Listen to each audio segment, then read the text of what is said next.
Hello everyone, সবাইকে শুভ রথযাত্রা। তো রথযাত্রার দিনকে আমি এই ড্রেসটা পরেছিলাম, মানে এই নিয়ে আমি আমার এই নতুনই চুড়িদারটা ছিল, এই নিয়ে দুবার পরলাম মনে হয়। আর এই হচ্ছে আমার রথ। গোপালকে আমি আরও দিয়েছিলাম খাজা মালপোইগুলো। সকালবেলা গোপালকে মানে এমনি ভোগ দেওয়া হয়েছিল, সেগুলোর আর আমি ভিডিও করিনি। আর এর ভেতরে এতগুলো গোপাল বসে না আর জায়গায় কোলাচ্ছিল না, ওই জন্য বেশি করে দিতে পারিনি। তো এই আমাদের পুচকু রথ বেরিয়ে পড়েছে।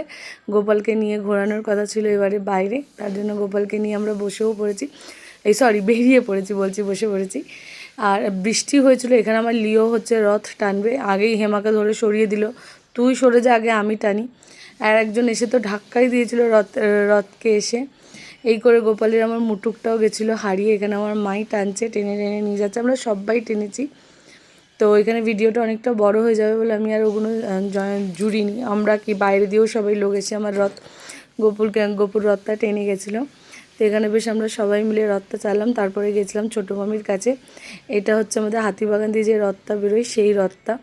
তো এখানে আমরা বেরিয়ে টেরিয়ে এই রথটা চালিয়ে, এখানে রথেরই প্রসাদ দিয়েছিল, সেটাই আমি একটু খাচ্ছিলাম। তারপরে পৌঁছে গেছি ছোটো মামির কাছে। ছোটো মামি বাপরে বাপ কী পরিমাণে তেলে ভাজা, কত তেলে ভাজা নষ্ট হয়েছে। এখানে পাঁপড় ভাজা, 3-4 রকমের পাঁপড় ভাজা, সাবুর পাঁপড়, পাইপ পাঁপড়, কালার পাঁপড়, চাখা পাঁপড়, সব রকমের ব্যাট বল পাঁপড় এত নিয়ে এসছে, এত তেলে ভাজা নিয়ে এসছে, যেটা আমরা খেয়ে মানে বেশি। আচ্ছা, এটা হচ্ছে তারপরে 2 দিন বাদের ভিডিও। সেদিনকেই ছিল বিপত্তারিণী। আমার মা সুন্দর করে সেজেগুজে রেডি হয়ে নিয়েছে। যাওয়ার কথা ছিল আমাদের গঙ্গায়, কিন্তু গঙ্গায় আমরা যাইনি। মাকে বললাম গঙ্গায় গিয়ে সামলাতে পারবে না একা একা, তো ওই জন্য মা যায়নি। এখানেই মা পুজোটা করে নিচ্ছে।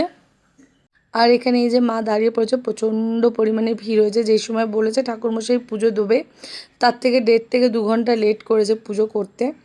তো এখানে ঠাকুরমশাই মা অঞ্জলি দিচ্ছিলো, সেই সময় মায়ের একটু ভিডিও করেছে। এই যে ঠাকুরমশাই বই পড়া স্টার্ট করে দিয়েছে। আর এই হচ্ছে আমাদের মা। এই মায়ের কাছে ফলারিনী অমাবস্যায় আমার মানত আছে, সেটাও মাকে কমপ্লিট করতে হবে। মানত সবকটা পুরো হয়ে গেছে, এখন অবধি আমার মানতগুলো পুরো মানে দেওয়াগুলো কমপ্লিট হয়নি। মা শ্যামসুন্দরীরও সেম, মা আমার মানত পুরো করে দিয়েছে, কিন্তু মাকে পুজো দিয়ে আসা হয়নি। এবারে সব পুজোগুলো কমপ্লিট করে নেব। তো চলো, সবাইকে টাটা।